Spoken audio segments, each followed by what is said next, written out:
ነቢያት ወሐዋርያት ጻድቃን ወሰማዕት ደናግል ወመነኮሳት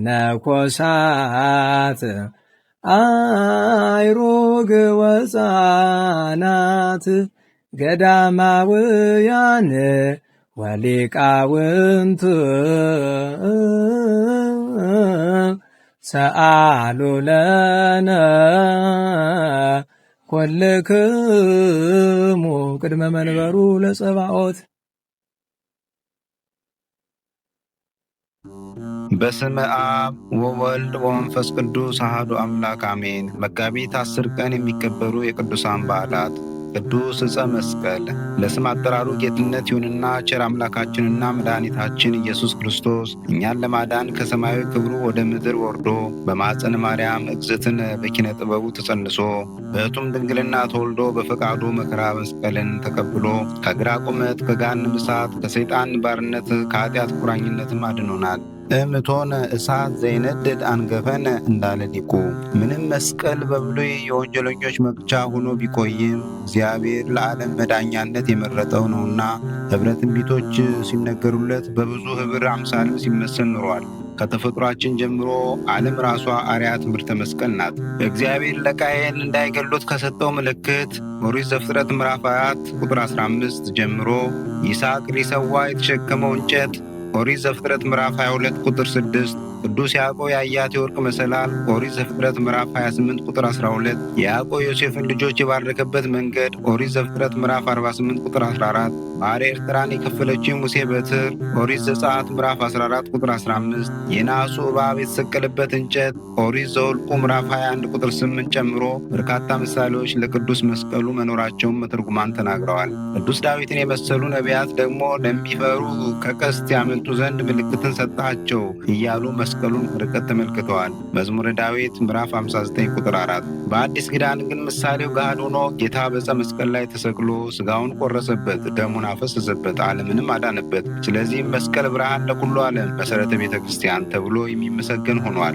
ቅዱስ ያሬድ ሊቁ አክሎ መስቀል መልዕልተ ኩሉ ነገር ያድነን ጸር ብሎ ጠላትን ማሳፈሪያ መሆኑን ይነግረናል። ብርሃነ ዓለም ቅዱስ ጳውሎስም ስለ መስቀል አምልቶ አጉልቶ አስተምሯል። መመኪያችን ነውና አንደኛ ቆሮንቶስ ምዕራፍ 1 ቁጥር 18 ወደ ገላትያ ሰዎች ምዕራፍ 6 ቁጥር 14። አንዳንዶቹ እኛን የተሰቀለውን ትታችኋል ይሉናል። የተሰቀለውማ የጌቶች ጌታ የነገሥታት ንጉሥ የአማልክት አምላክ ሁሉ በእጁ የተያዘ ኢየሱስ ክርስቶስ ነውና ከኦርቶዶክስ በላይ የሚያመልክ በወዴት አለና። ነገር ግን መስቀሉን ንቆ የተሰቀለውን ማክበር አይቻልምና እኛ ለመስቀል የጸጋ ስግደትን እንሰግዳለን፣ እናመሰግነዋለን፣ እናከብረዋለን። ቤዛ፣ ጽን፣ መድኃኒት፣ ኃይል እያልንም እንጠራዋለን። አባቶቻችን በመስቀሉ ምርኩዝነት ማዕበለ ኃጢአትን ባሕረ እሳትን ተሻግረዋል። በመስቀሉ ቢመኩ አጋንንትን ድል ነስተዋል፣ ጠላትን አሳፍረዋል። እኛም በመስቀሉ አምነን ከብረን ገነን እንኖራለን። ተጠቅመንበታልና ከራሳችን ሕይወት በላይ ምስክር አንፈልግም። በዓለ መስቀል። በዚህች ዕለት የክብር ባለቤት ጌታችንና አምላካችን መድኃኒታችን ኢየሱስ ክርስቶስ የተሰቀለበት መስቀል የተገለጠበትና የተገኘበት ነው። የዚህ የከበረ ዕፀ መስቀል መገለጡና መገኘቱ 2 ጊዜ ሆኗል። መጀመሪያ የጻድቁ ንጉሥ የቆስጠንጢኖስ እናት በሆነችው በንግሥት እሌኒ እጅ ነው። እርሷ ለእግዚአብሔር ተስላ ነበርና ልጇ ቆስጠንጢኖስ ወደ ክርስቲያን ሃይማኖት ቢገባ ወደ ኢየሩሳሌም ሄዳ መስቀሉን እስካገኘችው ድረስ ልትፈልገው በኢየሩሳሌም ያሉ ቅዱሳት መካናትንና አብያተ ክርስቲያናትን ልታነጻቸው ነው። ከዚህ በኋላ ልጇ አምኖ የክርስትና ጥምቀትን በተጠመቀ ጊዜ እሌኒ ቅድስት ወደ ኢየሩሳሌም ሄደች። ከእርሷም ጋር ብዙ ሰራዊት ነበር። ደርሳም ስለከበረ መስቀል መረመረች፣ የሚያስረዳት አላገኘችም።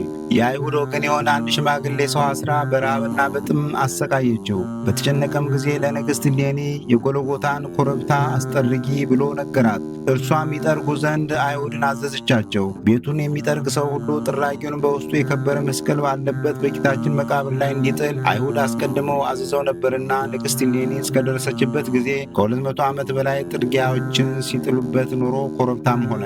አይሁድም በጠረጉ ጊዜ 3 መስቀሎች ተገለጡ። የክብር ባለቤት ክርስቶስ የተሰቀለበት የትኛው እንደሆነ አላወቁም። የሞተ ሰውም አግኝተው አመጡ።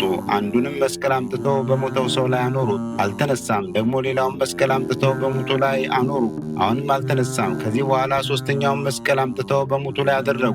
ያን ጊዜ የሞተው ሰው ተነሳ። እሌኒም የክርስቶስ መስቀል እንደሆነ አውቃ ሰገደችለት። የክርስቲያንም ወገኖች ሁሉ ሰገዱለት።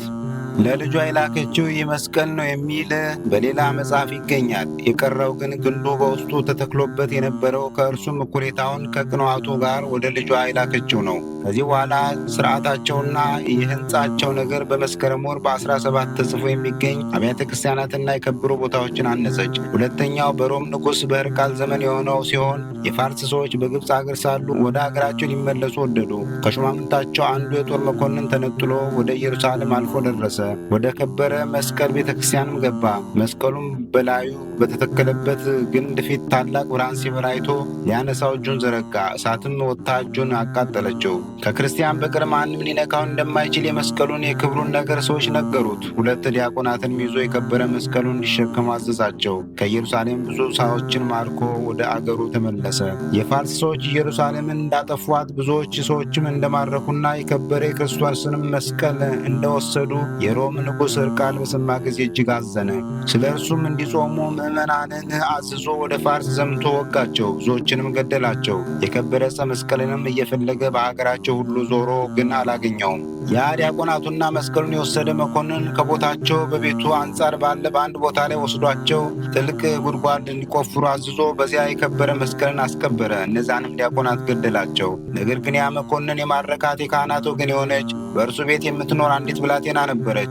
እርሷም የከበረ መስቀልን ሲያስከብርና 2ቱን ዲያቆናት ሲገድላቸው በቤት ውስጥ ሆና በመስኮት ትመለከት ነበር። ወደ ንጉሥ ሕርቃልም ሄዳ መኮንኑ ያደረገውን ሁሉ ነገረችው። ይህንንም ንጉሥ ሰምቶ እጅግ ደስ አለው። ያቺ ብላቴናም መራችው። ከእርሱም ጋር ብዙ ሰራዊት ሆኖ ኤጲስቆጶሳትና ካህናትም ነበሩ። ወደ ቦታው እስከምታደርሳቸው ያችን ልጅ ተከትሏል። ቆፍረውም የከበረ ዕፀ መስቀሉን አገኙት። ከአዘቅቱም አወጡት። ንጉሡና ሰራዊቱም ሰገዱለት። በልብሰ መንግሥቱም አጎናጸፈው። ታላቅ ክብርንም አከበረው። እጅግም ደስ አለው ከሰራዊቱ ጋር። የዚህ መስቀል ሁለተኛ የተገለጠበትና የተገኘበት በዚች ቀን በመጋቢት 10 ነው። ከዚህ በኋላ ንጉሡ የከበረ ዕፀ መስቀልን ተሸክሞ ወደ ቁስጥንጥንያ ከተማ ወሰደው።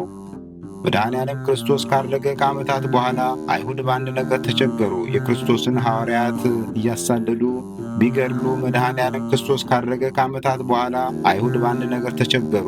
የክርስቶስን ሐዋርያት እያሳደዱ ቢገድሉም ከመሰቀሉና ሥጋ ክርስቶስ አርፎበት ከነበረው ጎልጎታ ላይ የሚደረገውን ተአምር ግን መግታት አልተቻላቸውም። መቼም ለተንኮል አያርፉምና ቅዱስ መስቀሉን ሽፍቶቹ ከተሰቀሉባቸው ጋር ደርበው አልቀው ቀበሩት። አካባቢው የጉድፍ መጣያ እንዲሆንም አዋጅ ነገሩ። ለክፋት ሲሆን ተባባሪው ብዙ ነውና ለ300 ዓመታት ያህል ቆሻሻ ሲጥሉበት ተራራ ሆነ። ከዚህ ሁሉ ነገር በኋላ እናታችን ቅድስት እሌኒ ወይም ሄሌና በመንፈስ ቅዱስ አነሳሽነት በቅዱስ ኪራኮስ መሪነት በቅዱስ ሚካኤል ረዳትነት ደምራ አስደምራ ዕጣን አጢሳ መካነ መስቀሉን አገኘች። መስከረም 17 ቀን የተጀመረው ቁፋሮ መጋቢት 10 ቀን ተጠናቆ ንጹሕ መስቀል ወጥቶ ብርሃን በርቷል። ሙታን ተነስተዋል። ከ10 ዓመት በኋላም የመስቀሉ ቤተ መቅደስ ታንጾ መስከረም 17 ቀን ተቀድሷል። ይህ ቅዱስ ዕፀ መስቀል በደጉ አፄ ዳዊት ዘመን ወደ ሀገራችን መጥቶ በጻድቁ አፄ ዘርዓ ያዕቆብ አማካኝነት በደብረ ከርቤ ወይም ግሸን ማርያም ተለብጦ ተቀምጧል። አምላከ ቅዱሳን በኃይለ መስቀሉ በሞገስ መስቀሉ ይጠብቀን፣ ከበረከቱ አሳትፎ በዓሉን የሰላም ያድርግልን። መጋቢት 10 ቀን የሚከበሩ ዓመታዊ ቅዱሳን በዓላት፦ ቅዱስ ዕፀ መስቀል፣ ቅድስት እሌኒ ንግሥት፣ ቅዱስ ኪራኮስ አረጋዊ፣ ቅዱስ መቃርስ ዘኢየሩሳሌም። በዚሁ ቀን የሚከበሩ ወርኃዊ ቅዱሳን በዓላት፦ ቅዱስ ናትናኤል ሐዋርያ፣ ቅዱስ ኒቆላዎስ ዘሀገረ ሜራ፣ አቡነ መልክዓ ክርስቶስ፣ ቅዱስ ያዕቆብ ሐዋርያ ወልደ እልፍዮስ፣ ታላቁ ቅዱስ ቆስጠንጢኖስ። ቅድስት ቤተ ክርስቲያን። ቅዱሳኑን የሚመለከት ከመጽሐፍ ቅዱስ የተወሰደ ጥቅስ አንደኛ ቆሮንቶስ ምዕራፍ 1 ከቁጥር 18 እስከ 23 የመስቀሉ ቃል ለሚጠፉት ሞኝነት፣ ለእኛ ለምንደንገን የእግዚአብሔር ኃይል ነውና። መቼም አይሁድ ምልክትን ይለምናሉ፣ የግሪክ ሰዎችም ጥበብን ይሻሉ። እኛ ግን የተሰቀለውን ክርስቶስን እንሰብካለን። ወስብሐት ለእግዚአብሔር ወለወላዲቱ ድንግል ወለመስቀሉ ክቡር አሜን። ዘአቅረብኩ አላፍ ቅዱሳንን አዘክሬ ምስጋናን አቀረብሁልህ። እኒህ ቅዱሳን ዘወትር አንተን ያገለገሉ ናቸው። በድህነቴ የማነብልን መጽሐፍ ምስጋና ተቀበል። አንተ ብዙ ባለጠጎች ካገቡት ይልቅ የድሃዋን መበለት ስጦታን ተቀብላለና። ቅዱሳን የሆናችሁ ነቢያት፣ ለማስተማር የተመረጣችሁ ሐዋርያት፣ ሰማዕታት፣ ጻድቃን፣ ትጉሃን የሆናችሁ መላእክት፣ እናንተም ደናግል ቸር የሆናችሁ መነኮሳት ይህችን ጉባኤ አንድነታችን መባረክን ባርኩ። ስትባርኩም ከሕፃናቱ ጀምራችሁ እስከ ሽማግሌው ድረስ ይሁን። በብራና በወረቀት የጻፈውን ሊያስደርስ በገንዘብ ዋጅቶ ያጻፈውን አምኖ ያነበበውን ወደ ሌላ ልሳንም የተረጎመውንም በዝነ ልቦና አምኖ የሰማውን ከጠብ ከክርክር ከመከራ ከችግር በምትሰውር በእናቱ በማርያም ጸሎት ኢየሱስ ክርስቶስ ሁላችን አንድ ላይ ይማረን፣ ቅዱስ መንፈሱንም ይላክልን ከዛሬ ጀምሮ ለዘላለሙ ዳግመኛም እስኪመጣ ድረስ አሜን።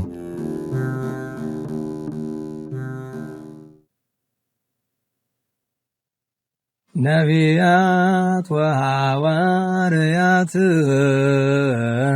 ጻድቃን ወሰማዕት ደናግል ወመነኮሳት አይሩግ ወሕፃናት ገዳማውያን ወሊቃውንት ሰአሉ ለነ ኩልክሙ ቅድመ መንበሩ ለጸባኦት